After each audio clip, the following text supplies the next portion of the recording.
And I'm going to tell you the biggest secret of all. There is no one size fits all for productivity and time management. That is why there are so many gurus out there who say, this is it, this is it, this is it. There is no one size fits all.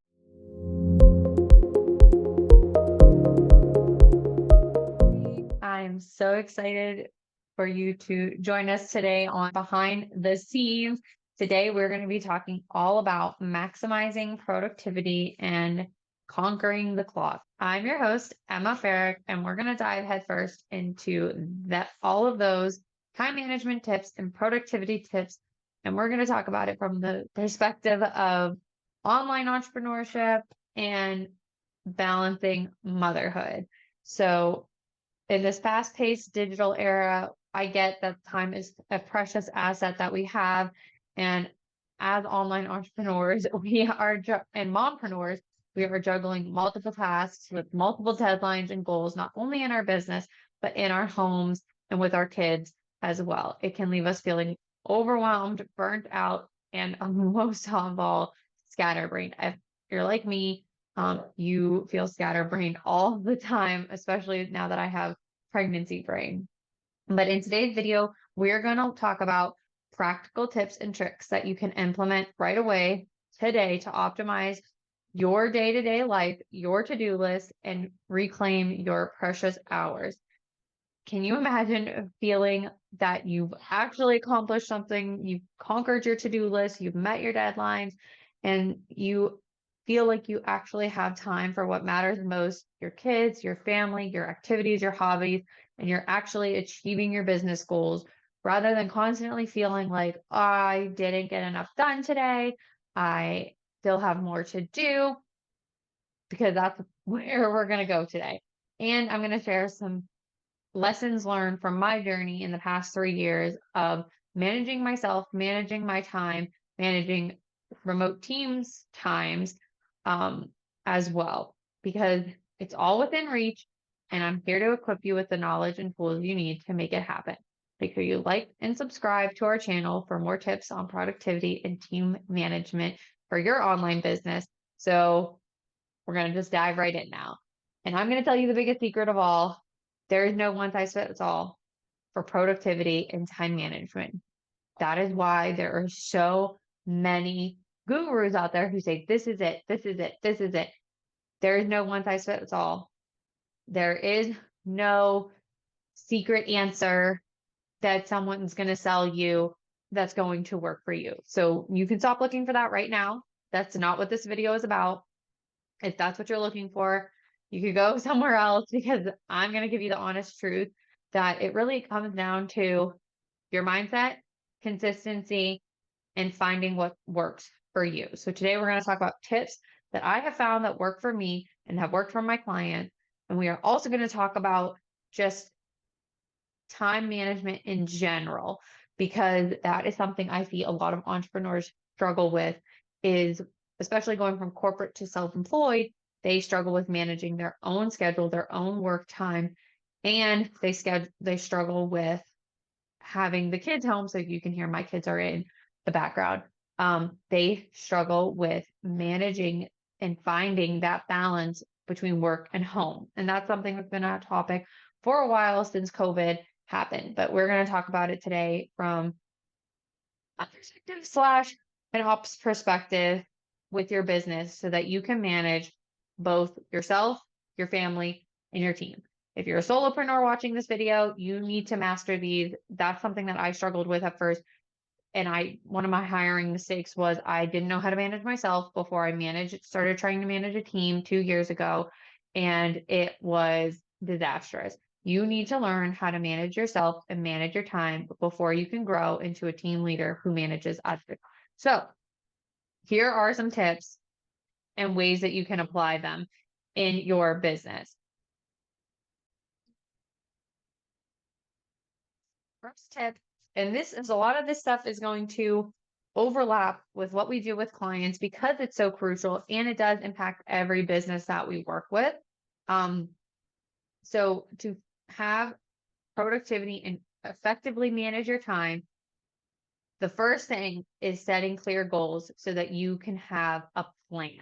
So if you're familiar with our simple ops framework, the P is plan. In order to have a plan, before we can even have that plan, we have to set clear goals. What are your long-term or your short-term goals? What are your business goals? What are your family goals? We don't want to be planning these in a silo. What we've implemented in our family is that has worked really well is Zach and I talk about, okay, what are our family goals? This is something we recently implemented. What are our family goals? What are each of our personal goals and what are our business goals for that month so that we as partners and as a team are on the same page. Now, we don't always go super deep in the business goals, but if he knows, hey, I communicated to him, hey, I have a goal to go to one in-person networking event a month. You have to help me on this because right now we're short on support in the sense of daycare or childcare because I'm predominantly the caregiver for our kids right now. And if I know he has X amount of jobs coming up or his books are slammed, which they are right now, and we're short staffed, I know that I'm going to step up more and be the mom and be the parent for our girls while he might have to work some extra hours. And we have a goal of finishing our basement. So we need to be on the same page for our monthly goals and for that isn't just our business and Charlotte wants to be in. So not just for our okay, not just our business, but for our family as well. So having those goals of what's coming up in the month, that's a great place to start. If setting goals is really overwhelming for you, have your monthly goals first. It's always great. I say do quarterly big goals and then breaking them down into month 1, month 2, month 3, because that'll also help you set your goals for the week, which then will help you plan your day. So one thing to do is plan your day. And this is a great example. Okay, we're going to detour. I have Lila crying in the background. I have her in the background. As moms, sometimes our plan doesn't always go. Make them have a play doh. Um, she said if any of you have kids, she wants to have a play date. But that is a great example of we hear this advice as moms or as business owners, and it's plan your day. But sometimes with kids, it does not go according to plan. But if we have a baseline of what we would want to get done, what activities we need to have happen, it's going to go a little bit smoother. At least I know it goes a little bit smoother when I know, like, okay, here's my non-negotiables for the kids. I can plan my workday around them. I can plan around, okay, these are things, and it ebbs and flows, right? Some days, like Monday, I had a VIP day. That was the priority. Work was the priority that day. But other days, the kids are the priority. Most of the time, they are my priority. I'm recording. And exactly like I'm recording today. My plan is to record and they are still home and it's not going to go perfectly. So we got to let that go. But I'm going to still show up, do my plan as best as I can. And that kind of goes all the way back to consistency and positivity and finding a routine that works for you. I'm consistent in my recording. I'm consistent in showing up for my business, even sometimes when I don't feel like it. And it is showing up and having that positivity of, okay, things don't have to be perfect. It's that mindset of, I am going to show up. There might be kids in the background. That's real life. That is being a business owner as a mom. And I'm going to have a positive mindset about that instead of going negative and spiraling. But when you plan your day, things are going to go a little bit smoother. And now you're like, I don't know how to plan my day. I don't know what to do. Start with just writing it out. What are your 3 business things that you need to get done? This is how I chunk it up. 3 business things, 3 family things, and 1 personal sometimes. So like, and it ebbs and flows depending on the season. But that's like where I get started. So what are like my 3 must do tasks in my business? What are my 3 must do tasks at home? So just writing down that to-do list and just manually doing it to start, but eventually you want to get used to using productivity tools and you can use things like ClickUp, which, I talk about a ton on the channel and talk about a ton on my socials. So the more you use ClickUp or a project management tool like ClickUp, you don't need to write out the to-do list every day. I still write certain things on a to-do list, but most of the time I'm following my ClickUp list and knowing, okay, these are my to-dos for the day because I've already planned them out ahead of time. I know what's going on in different projects. So utilizing ClickUp as your productivity tool or your list tool, that way you're not taking time to write it down every day, is already planned out for you, is going to help your productivity, but you want to build up to that. So getting into the habit of assigning yourself those tasks, giving yourself due dates, identifying those priorities. If you've never done an Eisenhower matrix, that's one thing that can help you prioritize your task. And usually it's things like what are high priority, like time sensitivity wise, but also high like return on investment things for your business. I know that sometimes it's harder to manage that when it comes to family tasks, but you can still figure out a way to prioritize them based on your scale. So though there are built-in ways to do that also in your productivity tools like ClickUp. I use a time tracking app called Timebro so that I can look back on my weeks or my months because it's working in the background, tracking my time, seeing what I've spent my time on so I can reflect at the end of the month.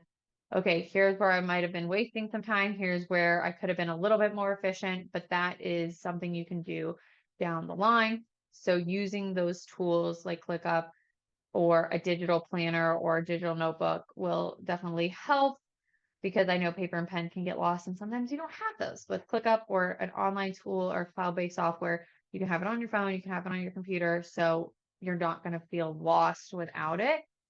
And another one is setting boundaries for work time so that your clients, your family members, and your team members know, hey, this is when I'll be online, this is when I'm not online. I know that kids don't always respect those boundaries. It's hard, as you can see, dealing with that, but they do, like Charlotte understands better than Lila that this is my working time.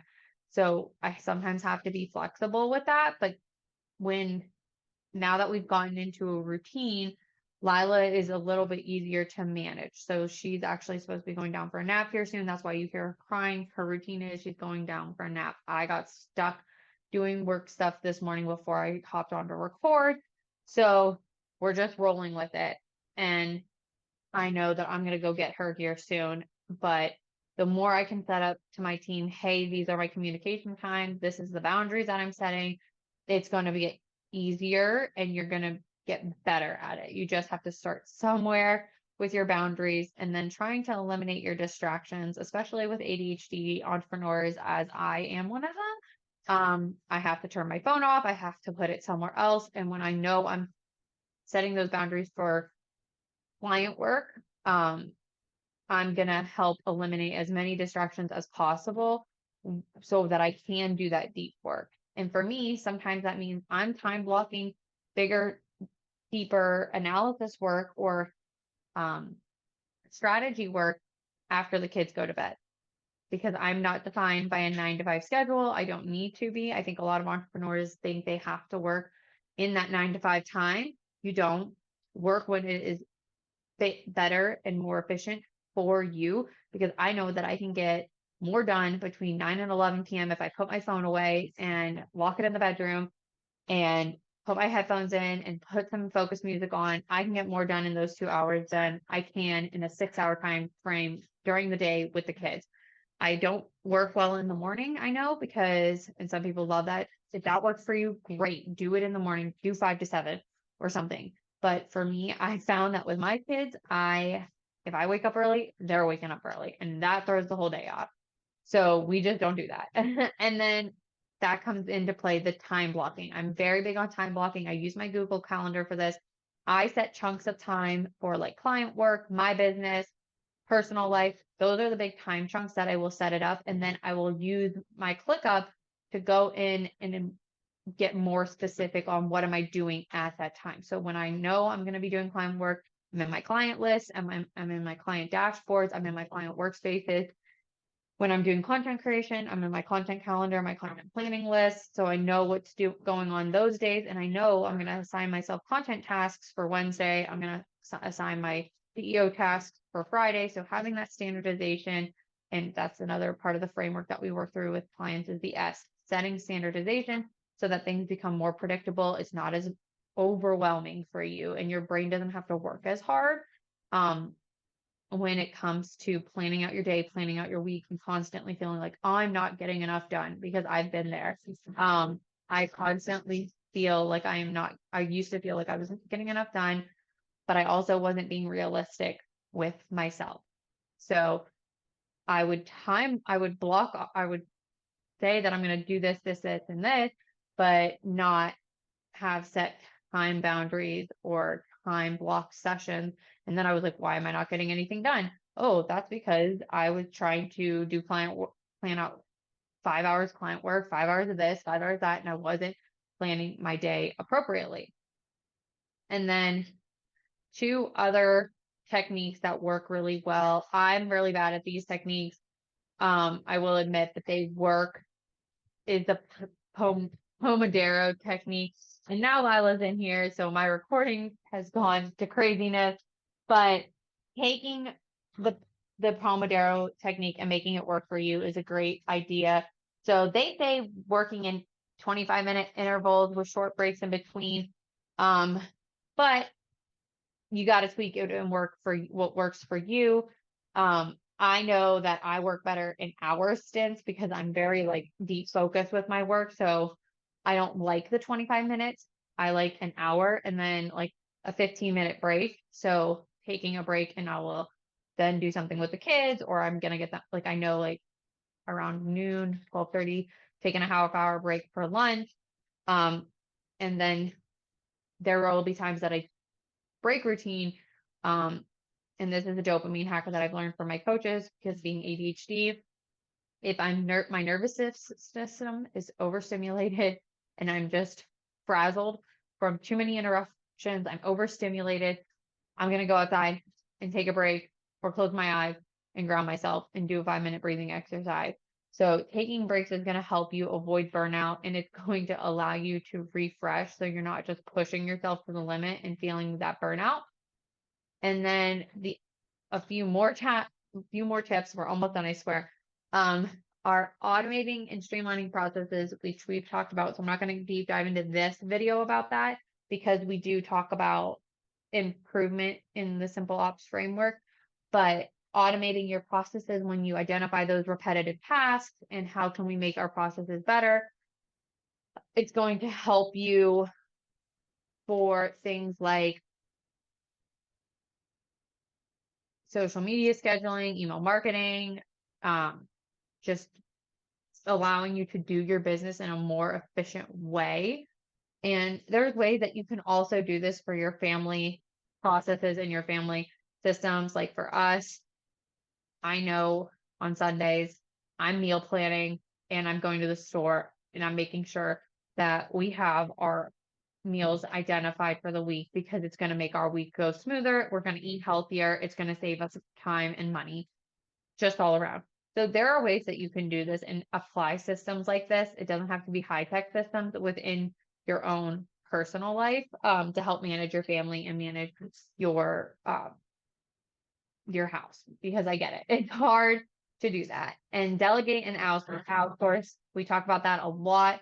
That's the M in the Simple Ops framework, which is manage.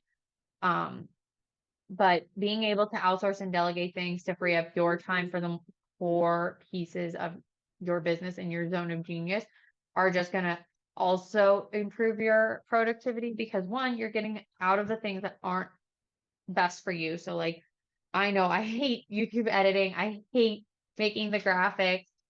So those are things I outsource. We're working on getting help and getting support in the kids. So I do want to be able to outsource some of the housework and some of the kids activities, at least 2 to 3 days a week, so that I can deep dive into my business and be focused. And because it provides a better, healthier relationship for me and them, so that we're not with each other all the time. I do think that's very crucial in their development, is to not be with me 24/7. So you have to decide what's best for you on what to delegate and what to outsource. But there are so many ways to do that. And if you're struggling with that, we have support in that, because I know that sometimes that's a mindset thing, is no one can do it like me, this, that, and the other thing. There's a few limiting beliefs. Um, and then of course, always review this, make sure you're tweaking it. It's not a one size fits all, like I said, and you're going to have different times and different seasons in your life and in the year that things are going to need to change. Like I've talked about it before on the channel, like when Charlotte isn't home for the summer, it looks different than in the fall or in the winter. Like things are just different, and as the kids grow, the needs are going to grow. So I like to review what I'm planning for my schedule and what I'm doing for my schedule um, on a monthly basis. And each week I kind of look back at like, how much did I get done? What could I have done better? But not in a way of like beating myself up and being negative, because I used to do that. And then I would just spiral and I'd say, I'm not a good business owner.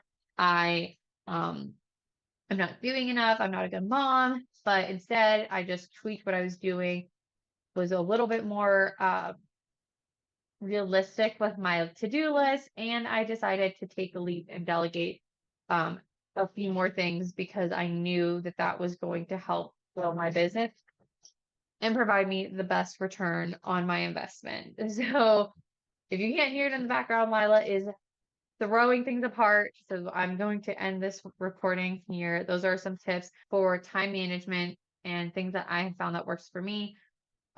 Tweak them, use them to your advantage. If you have questions, drop them in the comments below.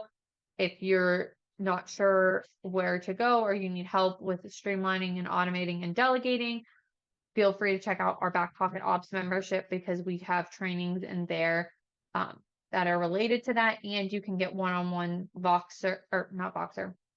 Slack and email support with that, so that you can apply it and implement it quickly in your business. So thank you guys for tuning in, and make sure you like and subscribe so that you can get more tips for productivity, business growth, and managing your remote team.